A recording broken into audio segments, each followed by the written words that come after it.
Perkenalkan, nama saya Hoirul Rizky Darussalam. Pada kesempatan saat ini, saya akan menjelaskan serta mempraktekkan tentang constraint pada Oracle Database. Tujuan pembelajaran kita saat ini yaitu untuk dapat memahami dari definisi constraint, serta dapat membuat constraint dan dapat melakukan pemeliharaan pada constraint. Constraint adalah batasan atau aturan yang ada pada tabel.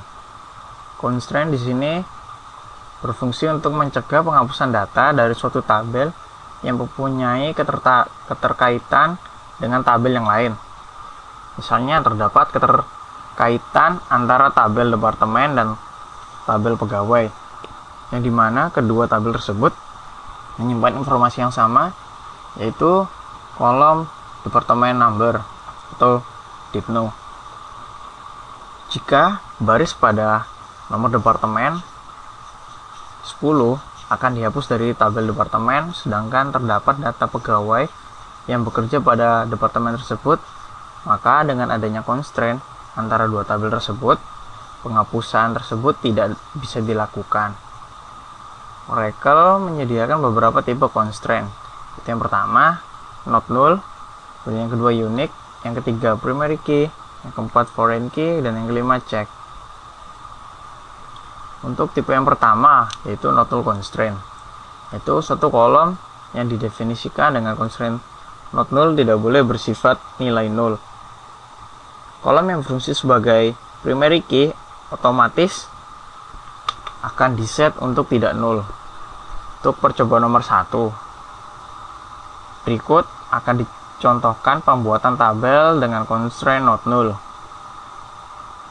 Kita praktekkan. SQL Plus Sistem ORCL. Kalau di sini kita membuat create table employee urung M0 dengan data type number 4, kemudian iname varchar 2 10 not null, kemudian job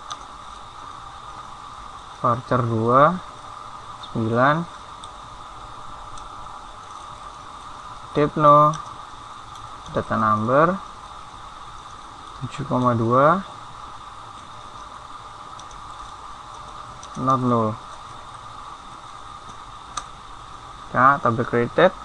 Ini kita untuk mencoba describe employee. Munculkan sebagai berikut. Di sini terdapat tanda not null untuk kolom iname dan DIPNO. Selanjutnya itu constraint yang kedua, yaitu unique constraint. Unique constraint di sini mendefinisikan suatu kolom untuk menjadi bersifat unik. Jadi tidak ada yang sama. Untuk percobaan nomor 2, berikut akan dicontohkan pembuatan tabel dengan constraint unique. Jadi mana kita membuat departemen yang berisikan kolom DIPNO, DNAME, dan location, di mana unique terletak pada DNAME-nya. Kita praktekkan. Create table department dan DIPNO number dengan SS2, kemudian DNAME varchar 2 14, kemudian log varchar 2 13, constraint tab name unique DNAME. Tabel created. Kita describe. Namun untuk unique tidak akan terlihat bedanya.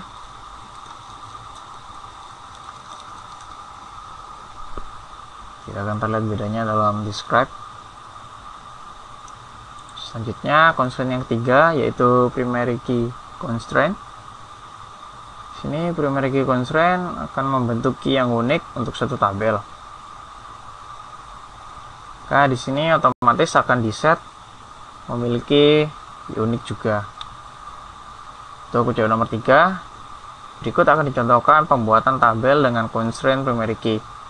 Itu create table departemen, sama seperti yang percobaan 2, namun di sini ditambahkan dengan constraint untuk primary key pada div no. Kita praktekkan. Dikarenakan kita sudah membuat tabel departemen, maka kita harus drop terlebih dahulu. Drop tabel departemen. Di drop, kita buat yang baru. Create table departemen. Div no nomor 2, kemudian di name varchar 2 14, kemudian location varchar 2 13, kemudian constraint tab di name UK unique untuk di name, kemudian constraint yang kita tambahkan itu primary key untuk div no. Div no pk dan primary key div no tabel credit. Kemudian constraint yang selanjutnya yaitu foreign key constraint. Foreign key constraint di sini didefinisikan pada satu kolom yang ada pada satu tabel, di mana kolom tersebut juga dimiliki oleh tabel yang lain, itu sebagai primary key-nya dia. Kita coba nomor 4, yaitu berikut akan dicontohkan pembuatan tabel dengan constraint foreign key. Yang pertama, kita buat create employee, di mana terdapat 4 kolom, yang dimana nanti div no merupakan foreign key dari tabel departemen. Sini karena kita sudah membuat employees, maka kita drop terlebih dahulu atau kita hapus. Kita akan membuat yang baru. Drop terlebih dahulu, kita buat create table employees, mno dengan nomor 4, kemudian name varchar 2 10 not null, kemudian job varchar 2 kemudian 9, kemudian div no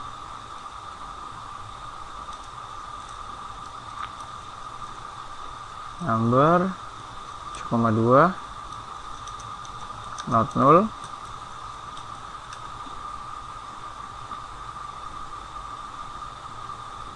sini kita constraint untuk foreign key to m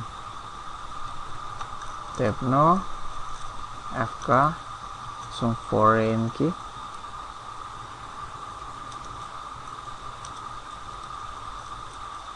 untuk div no dengan reference department div no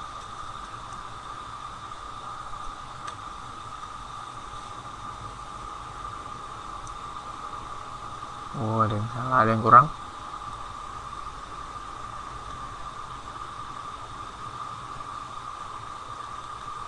Kita create kurang, kita created. Untuk constraint yang terakhir itu check constraint. Itu di sini digunakan untuk mendefinisikan suatu kondisi yang harus dipenuhi oleh tiap baris data dalam tabel. Contohnya pada percobaan nomor 5. Yaitu constraint check berikut ini akan ditambahkan pada tabel yang telah dibuat pada percobaan nomor 4. Di sini kondisi yang harus dipenuhi yaitu nilai dari kolom dipno berada di antara 10 dan 99. Di sini kita menggunakan alter table untuk menambahkan constraint. Kita praktekkan alter table dan employee add constraint mb depno jika check dipno between 10 and 99. Table altered. Dan selanjutnya yaitu statement untuk menambahkan suatu constraint. Itu kita menggunakan alter table seperti yang tadi. Alter table, kemudian nama table, kemudian add, kemudian constraint, kemudian nama constraint, kemudian tipenya, tipe constraint, kemudian nama kolom. Kita coba nomor 6. Itu akan ditambahkan kolom baru, itu mgr, data tipenya number, kemudian tambahkan constraint primary key untuk kolom mno, kemudian terakhir tambahkan constraint foreign key pada kolom mgr. Kita praktekkan. Untuk yang pertama itu menambahkan kolom baru. Jadi di sini kita menggunakan alter table, tabel employee, kita add nama kolomnya mgr, tipe data number, size nya 4, kemudian menambahkan constraint untuk primary key pada mno, tabel employee add constraint mno score pk primary key mno, dan alter table, dan terakhir menambahkan constraint untuk foreign key pada mgr.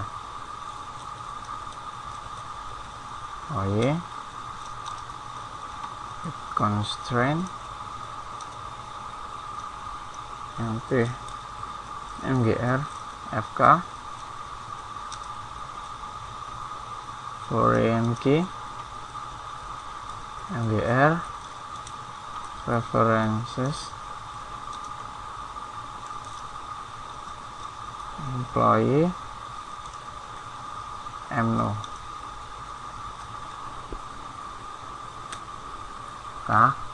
Hasil.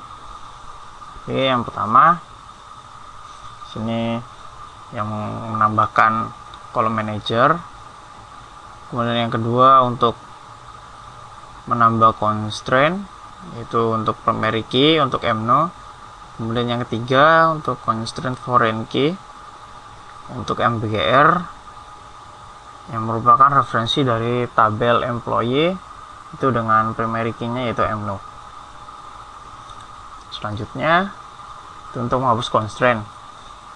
Untuk menghapus constraint dapat digunakan alter table, yaitu dengan alter table, kemudian nama tabel, kemudian drop constraint, nama constraint, kemudian tipenya, kemudian kolom.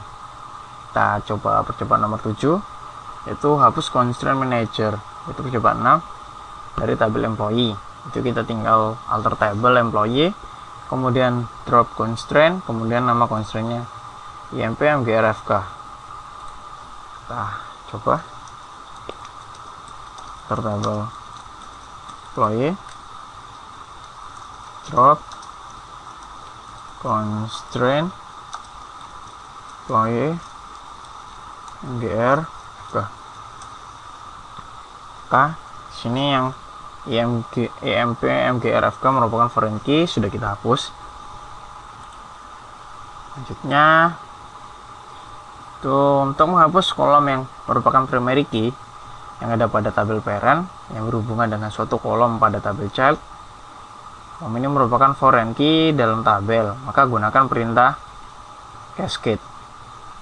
Coba percobaan 8, yaitu hapus primary key depno yang ada pada tabel dep. Nah, ini merupakan pada tabel parent, maka di sini kita melakukan cascade.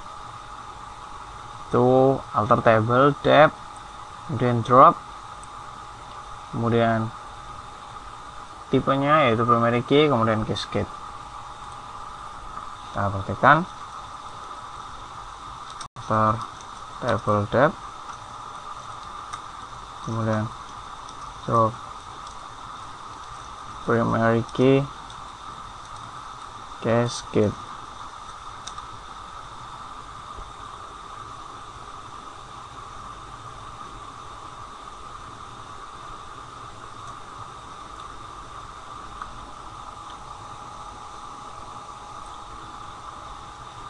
Di sini kita melakukan departemen.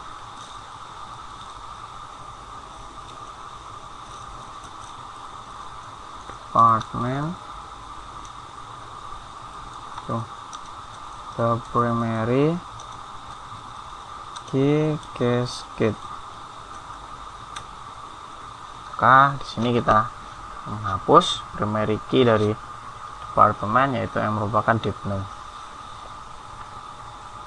Selanjutnya itu cara menonaktifkan atau mendisabling constraint. Di sini kita menggunakan klausa disable, itu percobaan nomor 9, nonaktifkan constraint mno pk yang telah dibuat pada percobaan 6. Itu kita tinggal alter table, kemudian employee, nama tabelnya, kemudian disable constraint, kemudian nama constraint. Ini kita praktekkan. Alter table, employee, kemudian disable constraint mno pk cascade. K alter. Kenapa kita di sini menggunakan cascade? Karena jadi perubahan primary key pada tabel parent, yaitu pada tabel employee pada kolom mno, yang merupakan tabel childnya, ya kolom childnya yaitu mgr. Selanjutnya cara mengaktifkan atau enabling constraint. Itu kita di sini menggunakan klausa enable. Itu percobaan nomor 10. Aktifkan kembali constraint mno pk yang telah dinonaktifkan pada percobaan 9. Itu alter table, kemudian nama tabel employee, kemudian enable constraint, kemudian nama constraint mno pk. Kita coba alter table employee, kemudian enable constraint mno pk. Akan dihidupkan kembali fungsi dari constraint mno pk pada tabel employee. Selanjutnya yaitu untuk menampilkan constraint. Sini kita menggunakan tabel constraint untuk menyimpan informasi tentang constraint. Percobaan nomor 11. Tampilkan nama constraint, tipe constraint, dan kondisi pencarian pada constraint. Sini kita akan membuat select constraint,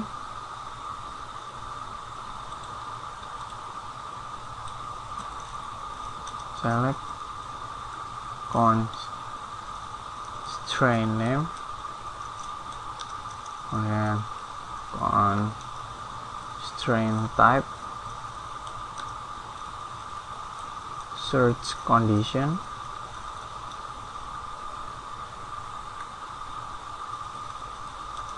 from user, constraint, where lower, table name,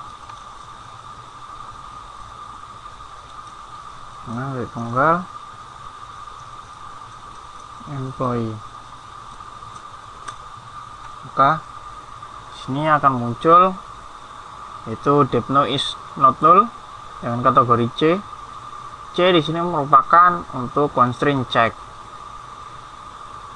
itu name is not null, cek juga. Kemudian imp depno ck C juga, depno between 10 sampai 99 cek juga. Kemudian untuk mno pk di sini P itu merupakan primary key. Apabila untuk constraint tipenya U yaitu unique, R untuk referential integrity atau foreign key. Selanjutnya,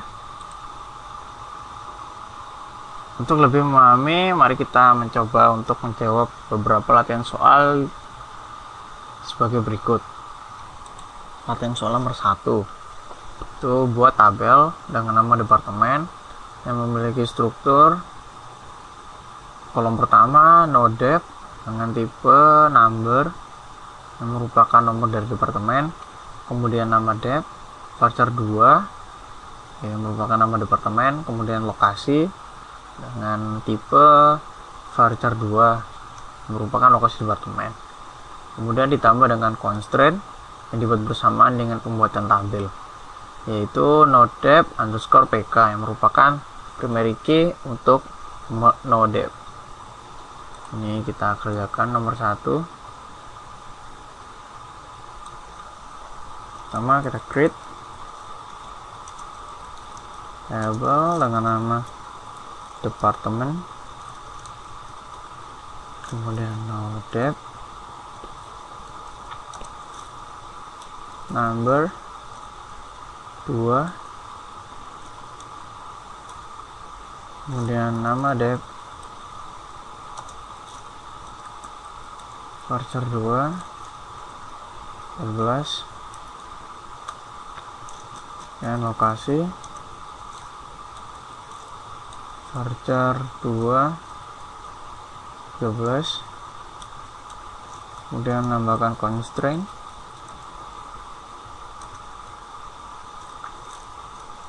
nodep wk untuk primary key dari nomor departemen. Oke, tabel akan terbentuk.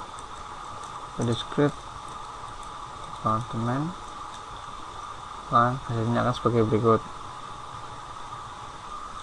Selanjutnya untuk latihan soal nomor 2 yaitu buat tabel dengan nama pegawai yang memiliki struktur kolom pertama yaitu nopek, itu nomor pegawai bertipe data number, kemudian nama untuk nama pegawai dengan tipe varchar 2, kemudian kolom gaji dengan tipe number, kemudian depno dengan number, kemudian dengan constraint yang nama 1 dibuat oleh sistem yang bertipekan primary key dari nopek, kemudian gaji underscore ck yang bertipe check constraint yang mengecek kondisi gaji lebih dari 0. Sini kita akan buat create tabel pegawai nopek number 4, kemudian nama varchar 2 10, kemudian gaji number 2, kemudian depno number 2, kemudian yang pertama primary key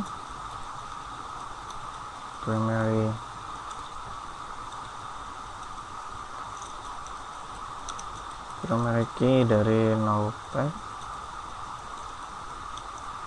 kemudian constraint dengan nama gaji CK, cek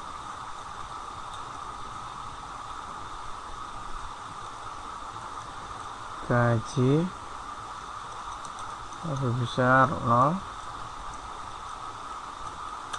karena tabel created, lihat description pegawai seperti berikut. Selesai. Selanjutnya nomor 3, yaitu buat constraint baru pada tabel departemen. Maka di sini kita akan menggunakan add, menggunakan alter tabel,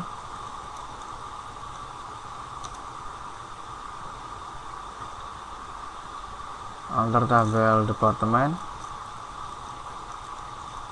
kemudian add constraint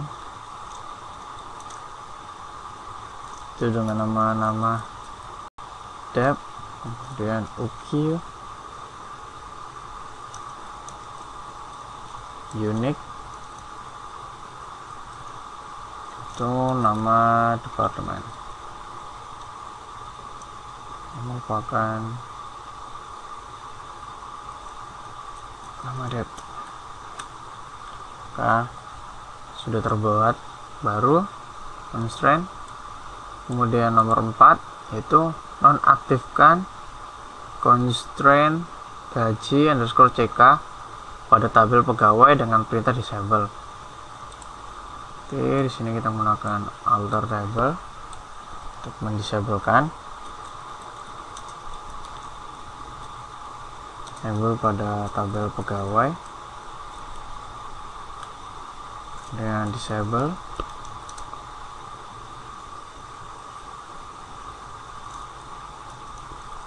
untuk constraint dengan nama gaji CK.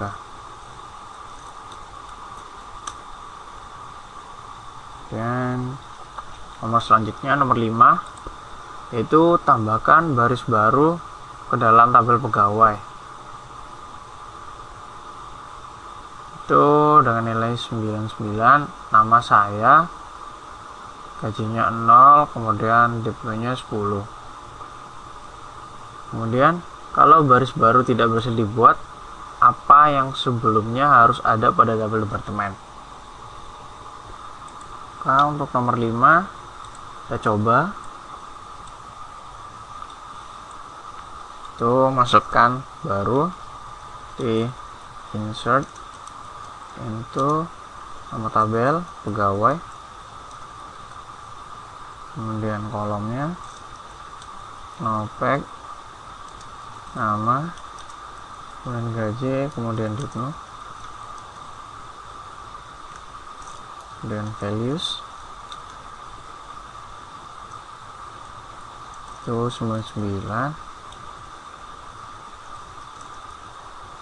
kemudian saya,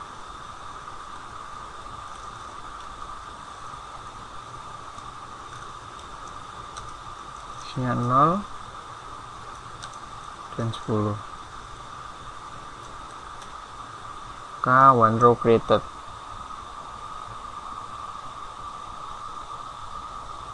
Jadi jawabannya baris baru berhasil dibuat. Untuk lihatnya, saya lihat bintang from pegawai.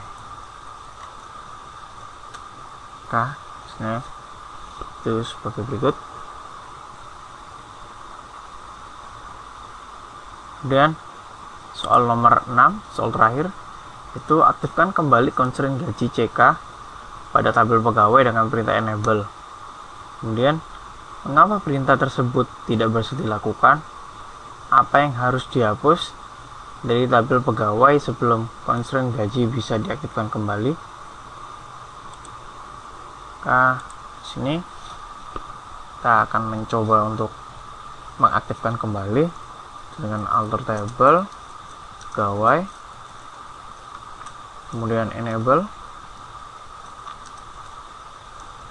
constraint gaji CK. Nah, cek constraint.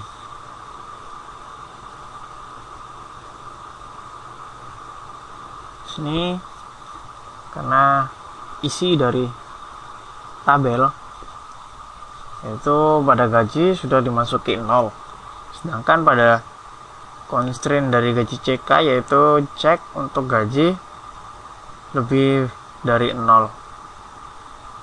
Itu alasan kenapa tidak bisa terjadi.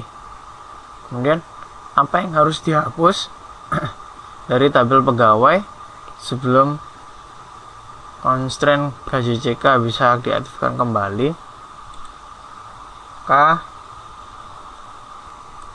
Maka yang harus dihapus dari tabel pegawai sebelum constraint gaji underscore CK bisa diaktifkan kembali yaitu penghapusan dari isi, itu baris yang baru kita masukkan tadi itu dengan gaji 0, dikarenakan gaji CK akan bekerja pengecekan yaitu gaji lebih besar dari 0.